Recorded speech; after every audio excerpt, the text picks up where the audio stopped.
निराकार होते हुए भी सुंदर शरीर धारण कर लेते हैं और अनाम होकर भी बहुत से नाम वाले हो जाते हैं। ये गोत्रहीन होकर भी उत्तम गोत्र वाले हैं, कुलहीन होकर भी कुलीन हैं। देवी पार्वती की तपस्या से ही आज तुम्हारे जमाता बन गए हैं, इसमें संशय नहीं है। गिरिश्रेष्ठ, इन लीला विहारी परमेश्वर ने चराचर जगत को मोह में डाल रखा है। कोई कितना ही बुद्धिमान क्यों ना हो, वह भगवान शिव को अच्छी तरह नहीं जानता। श्री ब्रह्मा जी कहते हैं, मुने, ऐसा कहकर भगवान शिव की इच्छा से कार्य करने वाले तुम ज्ञानी देवऋषि ने शैलराज को अपनी वाणी से हर्ष प्रदान करते हुए फिर इस प्रकार उत्तर दिया। महर्षि नारद बोले, शिवा को जन्म देने वाले तात महाशैल, मेरी बात सुनो और उसे सुनकर अपनी पुत्री शंकर जी के हाथ में दे दो। लीला पूर्वक रूप धारण करने वाले सगुण महेश्वर का गोत्र और कुल केवल नाद ही है। इस बात को अच्छी तरह समझ लो, शिव नादमय है और नाद शिवमय है। यह सर्वथा सच्ची बात है। नाद और भगवान शिव, इन दोनों में कोई अंतर नहीं है। शैलेंद्र, षष्ठी के समय सबसे पहले लीला के लिए सगुण रूप धारण करने वाले भगवान शिवनाद ही प्रकट हुए, अतः वह सबसे उत्कृष्ट है। हिमालय, इसीलिए मन ही मन सर्वेश्वर भगवान शंकर के द्वारा प्रेरित हो मैंने आज अभी वीणा बजाना आरंभ कर दिया था। श्री ब्रह्मा जी कहते हैं, मुने, तुम्हारी यह बात सुनकर गिरिराज हिमालय को संतोष प्राप्त हुआ और उनके मन का सारा विस्मय जाता रहा। तदनंतर श्री विष्णु आदि देवता तथा मुनि सबके सब विस्मय रहित हो महर्षि नारद को साधुवाद देने लगे। महेश्वर की गंभीरता जानकर सभी विद्वान आश्चर्यचकित हो बड़ी प्रसन्नता के साथ परस्पर बोले, आहो, जिनकी आज्ञा से इस विशाल जगत का प्रकाट्य हुआ है, जो परातत्पर आत्मबोध स्वरूप स्वतंत्र लीला वाले हैं, उत्तम भाव से ही जानने योग्य हैं, उन त्रिलोकनाथ भगवान शंभु का हम लोगों ने भली भांति दर्शन किया है।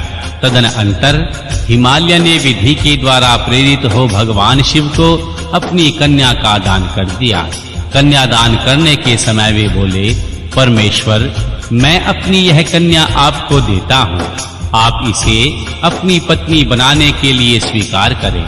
सर्वेश्वर, इस कन्यादान से आप संतुष्ट हों। इस मंत्र का उच्चारण करके हिमालय ने अपनी पुत्री त्रिलोक जननी देवी पार्वती को उन महान देवता रुद्र के हाथ में दे दिया। इस प्रकार शिवा का हाथ शिव के हाथ में रखकर शैलराज मन ही मन बड़े प्रसन्न हुए। उस समय वे अपने मनोरथ के महासागर को पार कर गए। परमेश्वर महादेव जी ने प्रसन्न हो वेद मंत्र के उच्चारण पूर्वक गिरजा के कर कमल को शीघ्र अपने हाथ में ले लिया। मुने, लोकाचार के पालन की आवश्यकता को दिखाते हुए उन भगवान शंकर ने पृथ्वी का स्पर्श करके इत्यादि रूप से काम संबंधी मंत्र का पाठ किया। उस समय वहां सब और महान आनंददायक महोत्सव होने लगा। पृथ्वी पर, अंतरिक्ष में तथा स्वर्ग में भी जय जयकार का शब्द गूंजने लगा। सब लोग अत्यंत हर्ष से भरकर साधुवाद देने लगे और नमस्कार करने लगे। गंधर्व गण प्रेम पूर्वक गाने गाने लगे और अप्सराएं नृत्य करने लगी। हिमाचल के नगर के लोग भी अपने मन में परम आनंद का अनुभव करने लगे। इस समय महान उत्सव के साथ परम मंगल मनाया जाने लगा। मैं विष्णु, इंद्र देवता तथा संपूर्ण मुनि हर्ष से भर गए। हम सब के मुखारविंद प्रसन्नता से खिल उठे। तदनंतर शैलराज हिमाचल ने अत्यंत प्रसन्न हो शिव के लिए कन्यादान की यथोचित संगता प्रदान की। तत्पश्चात उनके बांधुजनों ने भक्ति पूर्वक शिवा का पूजन करके नाना विधि विधान से भगवान शिव को उत्तम द्रव्य समर्पित किया। हिमालय ने दहेज में अनेक प्रकार के द्रव्य, रत्न पात्र, 1 लाख सुसज्जित गोएं, 1 लाख सजे सजाए घोड़े, करोड़ हाथी और उतने ही सुवर्ण जड़ित रथ आदि वस्तुएं दी। इस प्रकार परमात्मा शिव को विधि पूर्वक अपनी पुत्री कल्याणमयी देवी पार्वती का दान करके हिमालय कृतार्थ हो गया। इसके बाद शैलराज ने यजुर्वेद की मन्ध्यदिनी शाखा में वर्णित स्तोत्रों के द्वारा दोनों हाथ जोड़कर प्रसन्नता पूर्वक उत्तम वाणी में परमेश्वर शिव की स्तुति की। तत्पश्चात वेदवेता हिमाचल के आज्ञा देने पर मुनियों ने बड़े उत्साह के साथ भगवान शिव और शिवा के सर पर अभिषेक किया और महादेव जी का नाम लेकर उस अभिषेक की विधि पूरी की। मुने, उस समय वहां बड़ा आनंददायक महोत्सव हो रहा था। अध्याय 48। भगवान शिव के विवाह का उपसंहार, उनके द्वारा दक्षिणा वितरण, वर वधू का कोबहर और वास भवन में जाना, वहां स्त्रियों का उनसे लोकाचार का पालन कराना, रति की प्रार्थना से भगवान शिव द्वारा काम को जीवन दान एवं वर प्रदान करना, वर वधू का एक दूसरे को मिष्ठान भोजन कराना और भगवान शिव का जनवासे में लौटना।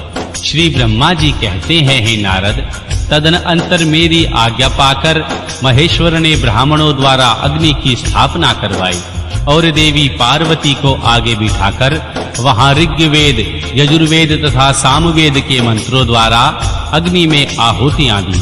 तात उस समय काली के भाई मैनाक ने लावा की अंजलि दी और काली तथा शिव दोनों ने आहुति देकर लोकाचार का आश्रय ले प्रसन्नता पूर्वक अग्निदेव की परिक्रमा की। महर्षि नारद, तदनंतर शिव की आज्ञा से मुनियों सहित मैंने शिव और शिवा विवाह का शेष कार्य प्रसन्नता पूर्वक पूरा किया।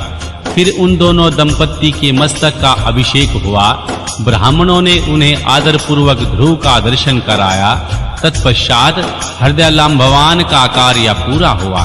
फिर बड़े उत्साह के साथ स्वस्ति वाचन किया गया। इसके बाद ब्राह्मणों की आज्ञा से भगवान शिव ने शिवा के सिर में सिंदूर दान किया।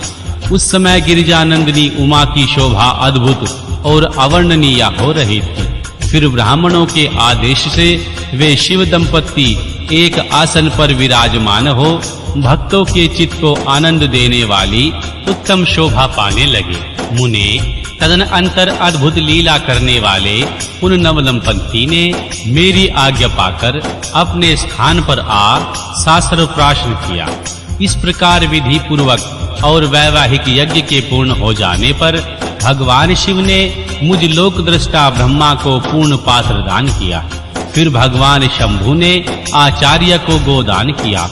मंगलदायक जो बड़े-बड़े दान बताए गए हैं वे सभी सहर्ष संपन्न किए गए।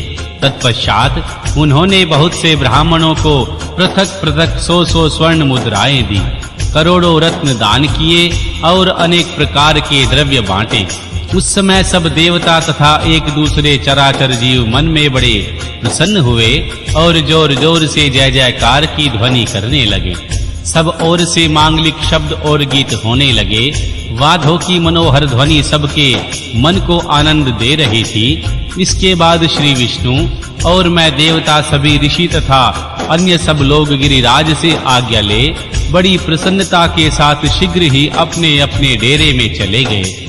उस समय हिमालय नगर की स्त्रियां आनंद मग्न हो भगवान शिव और देवी पार्वती को लेकर कोहबर में गई। वहां उन सब ने आदर पूर्वक वर वधू से लोकाचार का संपादन कराया। उस समय सब ओर परमानंद महान उत्सव छा रहा था। तदनंतर वे स्त्रियां उन लोक कल्याणकारी दंपत्ति को साथ ले परम दिव्य वास भवन कौतुकागार में गई और वहां भी प्रसन्नता पूर्वक लोकाचार का संपादन किया। इसके बाद गिरिराज